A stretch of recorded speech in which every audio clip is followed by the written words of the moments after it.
Hey y'all, and welcome to the Hillbilly Chicken Ranch. I'm Susan, I'm your hostess, and today we started cleaning out our freezer that is filled with deer meat, and we're starting with the tenderloin.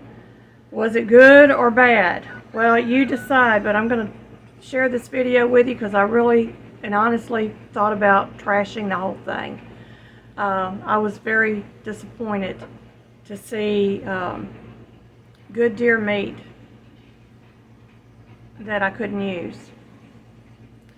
And I did salvage some, but I'm not going to be able to do the canning video that I thought I was going to be able to do with the deer meat. So I figured I'll go ahead and share this with you. I've got another little video clip I will share with you that includes a seasoning mix, a homemade seasoning mix that you can use on any meat. And this is a really good seasoning. It is my recipe, and it's going to be in another video. But I was so disappointed in this meat, y'all. I can't tell you how disappointed I was, because I was really hoping I could fill the pantry shelves up with deer meat, at least for my husband, because I don't eat wild game anymore because of the autoimmune stuff. I can't, my body won't let me eat it. But you're going to see, I'm going to walk you through what I saw in this meat. Now, this came from butchers, and they're supposed to know what they're doing, but y'all, it was a mess. Well, I'm taking a little break, and I wanted to give this disclaimer. If you do not like seeing people touch or handle raw meat, this is not the video for you. So I would suggest you either listen and not watch, or you find another video. But I do appreciate everyone that has come to watch, and I hope that you'll stick around till the end to see what happens. Okay, I want to show you this because this is why my husband and I try to process deer ourselves, because this was packed, first of all, it was packaged wrong, but it is freezer burnt. And that is all freezer burnt. And I don't even think I'd feed it to my dog.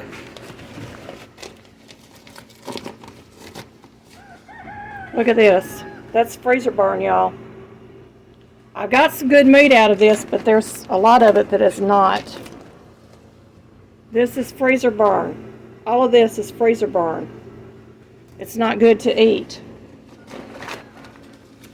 Now, if it was just a little bit of freezer burn, I would go ahead and can this for the dogs, but with it looking like it does, I don't think so.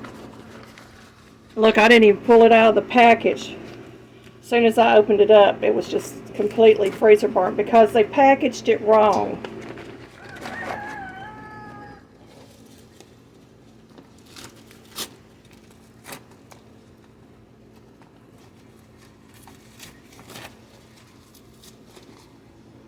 Look, I couldn't even get the paper to come completely off this. I'm pulling it off in pieces.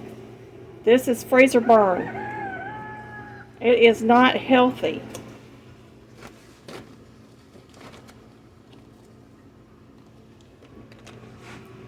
More freezer burnt meat, y'all. Now, I'm not blaming the person that gave us this because they probably didn't know because they hadn't been in the packages. This is what they call catfish. And it is freezer burnt, and it's no good. It's not even healthy.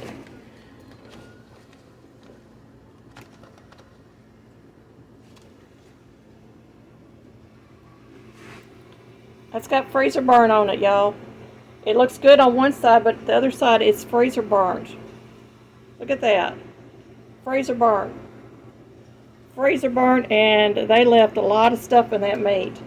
So there is a big bowl that I can't even use.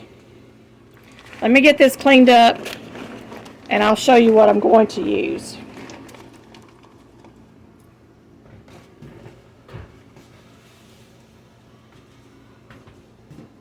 Get my hands washed off, y'all.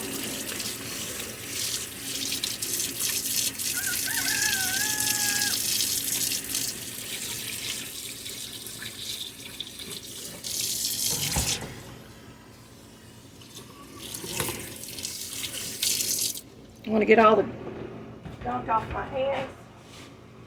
We're going to move this bowl out of the way. But I'm going to show you a couple pieces I have in this water that was improperly processed.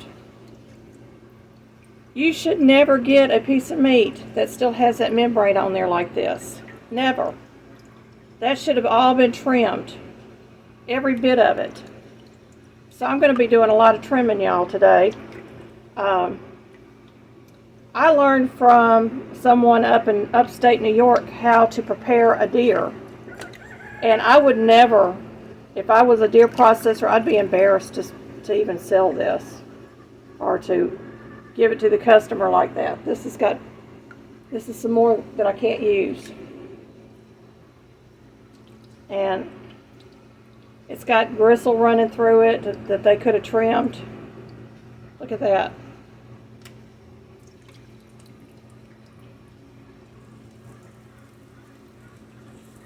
Now this processor, whoever they got it from, that's what your meat should look like. They filleted it. You see the fillet cut? And they did a nice job on that. But the rest of this, that should have been trimmed. That should have been trimmed. Yes, I'm fussy when it comes to my meat. This has got some freezer burn on it, but I might be able to salvage the meat. No, I'm going to throw it in there. We'll get what we get out of this and be happy with it. See, that's got freezer burn on it. Can you see that freezer burn there? So most of this, the majority of it that we pulled out of the freezer is not going to be usable. So I'm going to just go through here and we're going to can up what we can out of it. But I am not canning that. That is just a mess. And I do appreciate the person that gave it to us. But you got to be careful when you use a processor. And if you get meat that is not processed correctly, you need to go back to that processor and let them see for themselves that their workers are not doing their job. Because they have no idea what that meat looks like once it's wrapped. And that is just really, really sad, y'all, that I've got all this meat that's going to go to waste. This has got some freezer burn on the end. And I'm not going to be able to use it.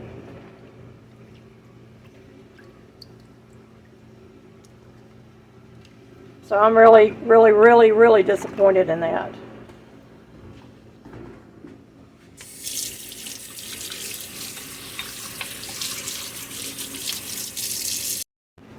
Okay, I got a good fillet knife here, and I'm going to try to get this membrane off this and check this meat out. And it is really something when you get a piece of meat like this back from a butcher. And if my friend was still living here that gave us this, I would let him know, you don't ever go back to that butcher again. Because that is just awful.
I hope that y'all are able to see what I'm doing here.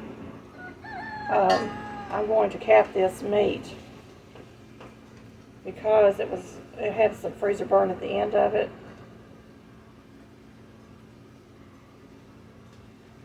Yeah, it smells freezer burnt. I don't know if I'm going to be able to salvage it or not.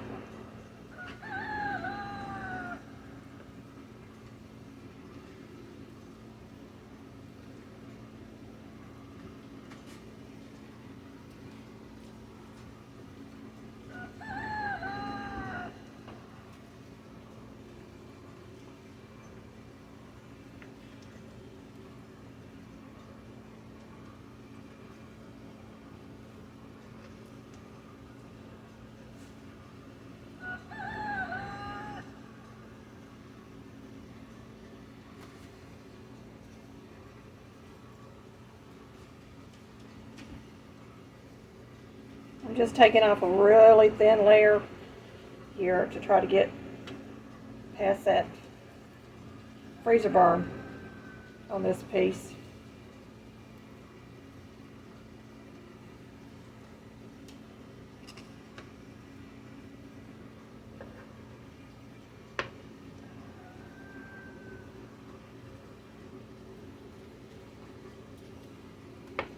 That's what your meat should look like. That smells better. I'm just going to open this up and throw all this junk in here. Yeah. You know, normally if it's got a little bit of freezer burn on it, I would go ahead and make dog food out of it, but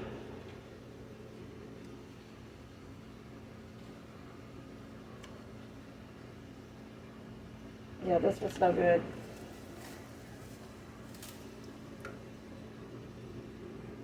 Pretty sure that was no good too, because as soon as it hit the water, it went totally brown.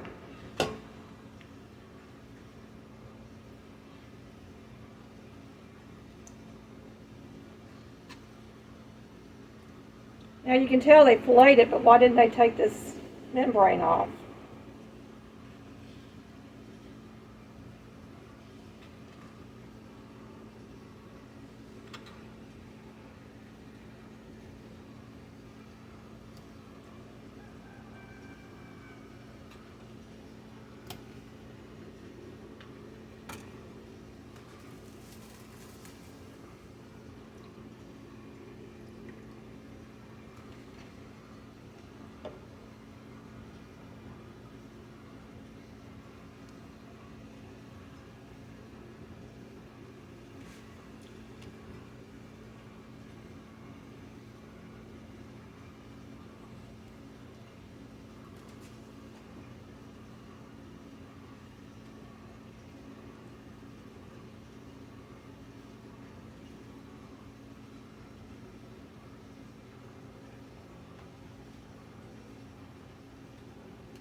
Towel over here.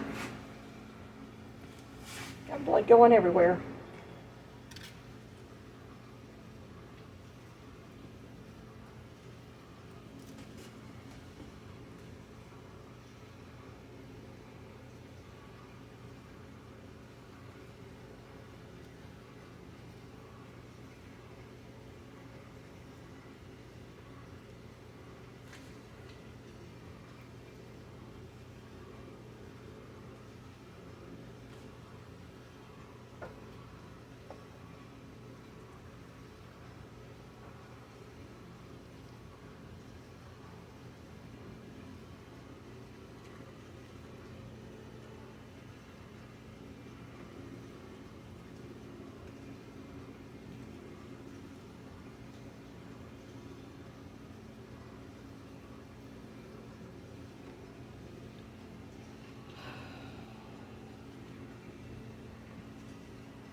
And that is about as good as you're going to get it.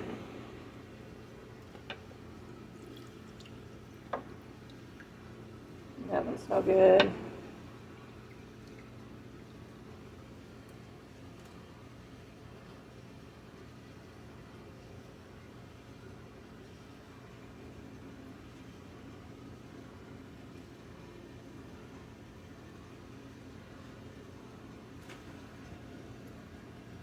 That's just sad over tenderloin, y'all. To be throwing out all that tenderloin.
What is she doing? She's butchering that deer.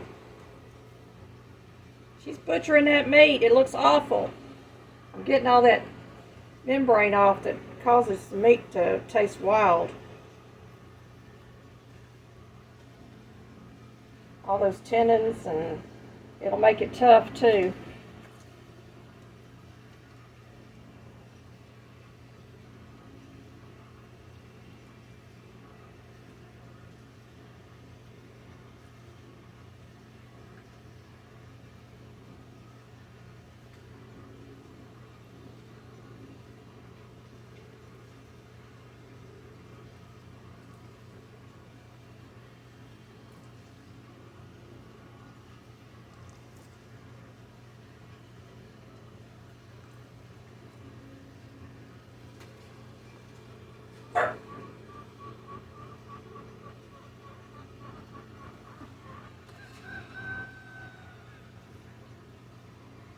Not one of my favorite jobs to do, but I can butcher a deer.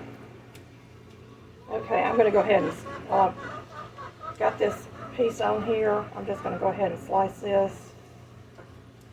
We're going to put this in the jar, and we're going to need it in chunks so we can be able to cook it. And I'm just going to slice it.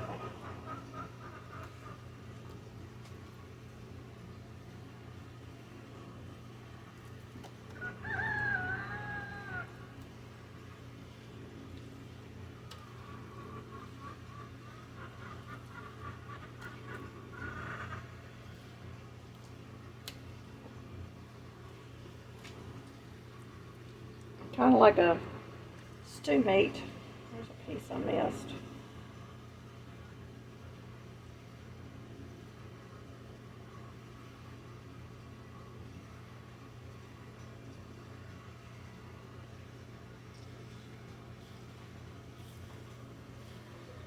Half inch, 3/4 inch.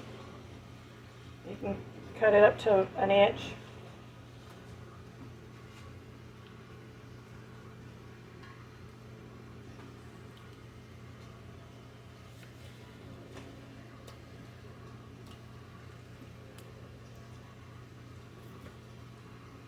See, that's what you want.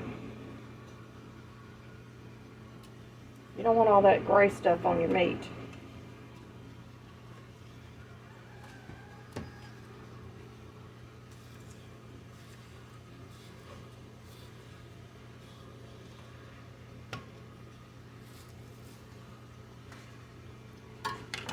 Look. Deer meat is lean, and it doesn't have a lot of fat. See, that piece I'm not even going to try to save, because I can tell you by looking at it, it's got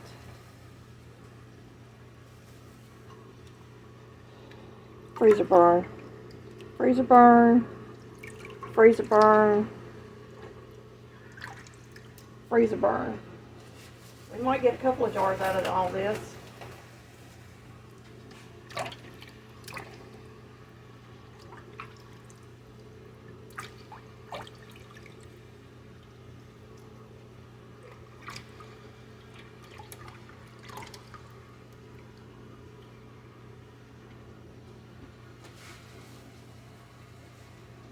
My husband's going to be disappointed when he gets home. Now these don't look too bad. I'm going to cut a little bit off the edge.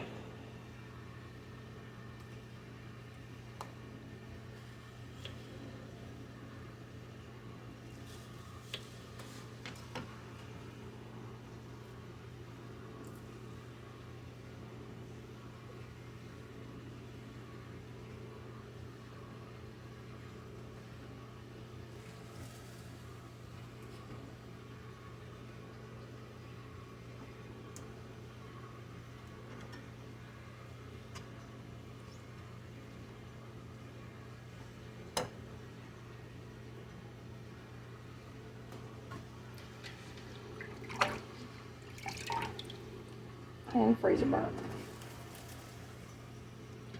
One more piece to trim.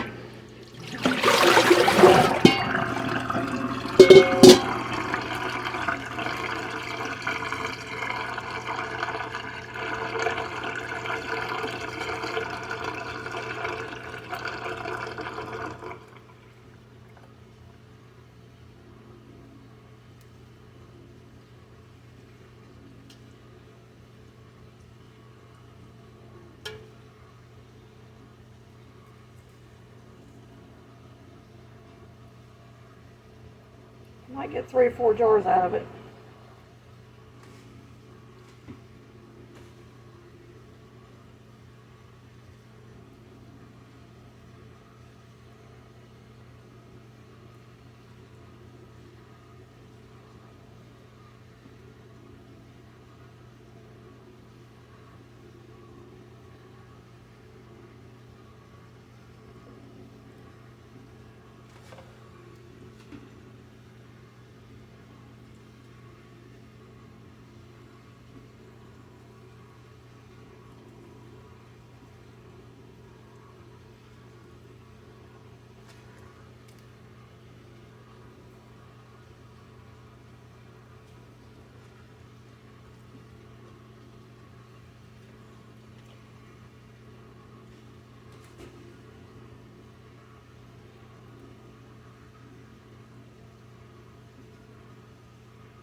I'm trying to save this one because it's got a lot of freezer burn on it.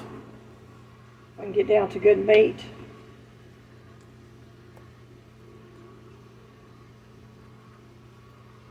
Maybe it won't taste too bad canned.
That's freezer burn.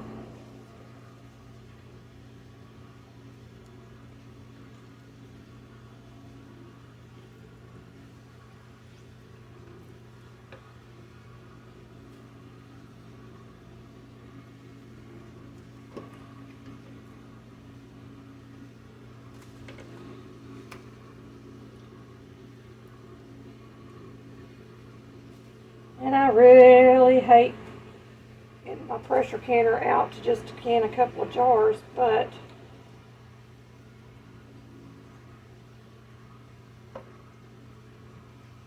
you gotta do what you gotta do.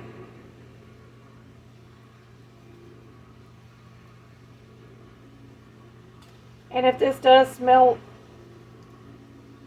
freezer burnt when I open the jars up, then the dogs will get it.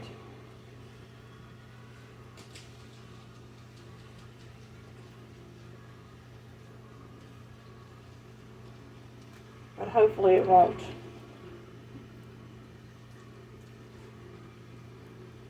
My husband will let me know when we open it up.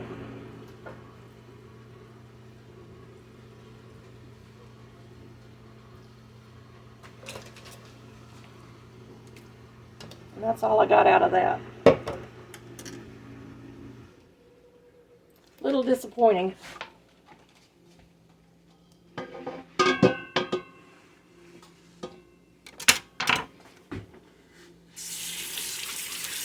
Okay, I've had this in the buttermilk for about an hour.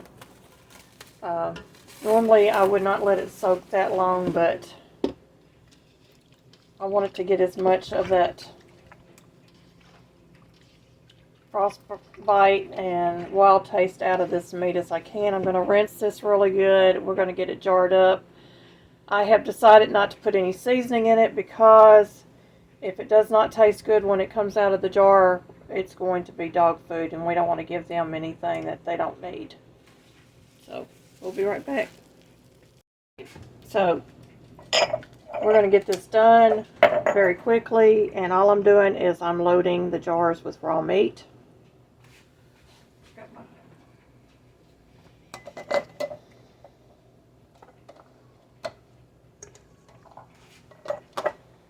And I know I've got enough for all 4 jars. You don't want to run your canner with less than 4 jars according to the Ball Canning book and all the home preserving lettered organizations. And we're just going to load these down. And we're going to leave a generous 1-inch headspace if possible.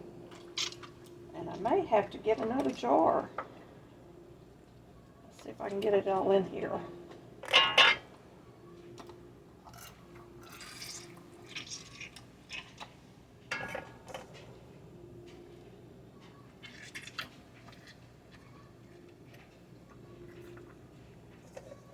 I'll try to get it all in these jars. I really don't think I'm going to have to worry about debubbling because there's not a lot of space left.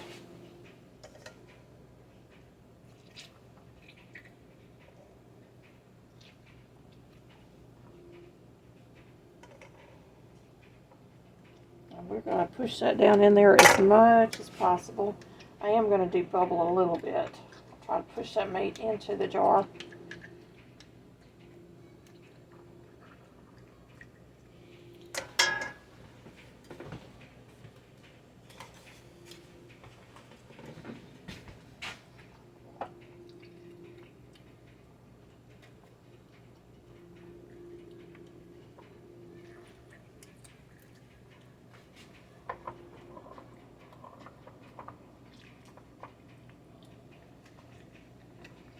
And I'm using the wood handle of this spoon to kind of push that meat down in the jar really good. And we're going to clean the edges of this jar with some vinegar. Let me wash my hands. This is a hand washing mission because I don't want any stuff on my hands when I clean those jar edges. Get a towel.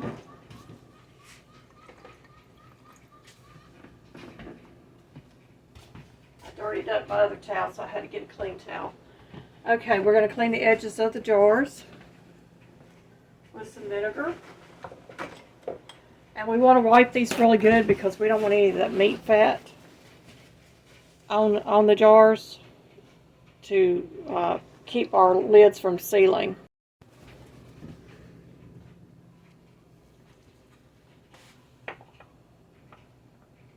I am going to clean the rims very well a couple of times just to make sure that I have got any of the meat juices or fats or oils off my hands off of those rims.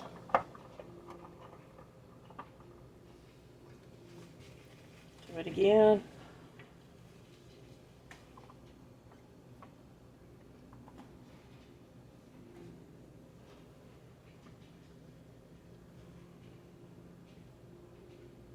Okay.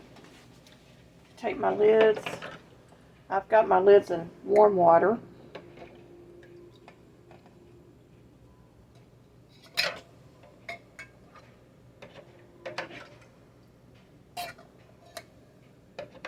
Remember, my jars are cool. The meat is cool. My the water in my canner is cool. Everything is cool. We're going to center those on there and get these rings on, and then we'll finger tighten.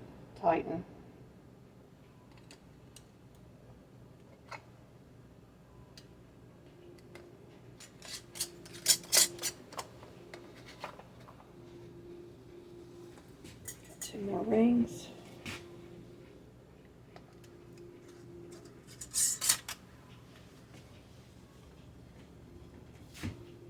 And I'm being really careful to center those lids on my jars. And just finger tight till you make no resistance. You don't want them over tightened. And I'm going to load them in my canner towards the center.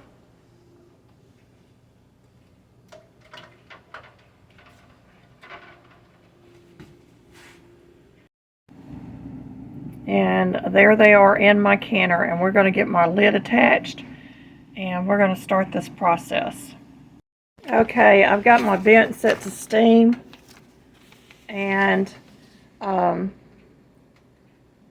will bring this up to vent for 10 minutes, and then I will set my weight to number 2, which would be 10 pounds of pressure. And I will start timing this for 75 minutes for pints. And then I will slowly turn my heat off and allow it to cool down in the canner without touching any of the dials or anything for 40 minutes. Once that's done, I'll remove the lid. I'll allow it to sit in there for an additional 5 minutes, and then I will take them out of the canner, and hopefully they all seal.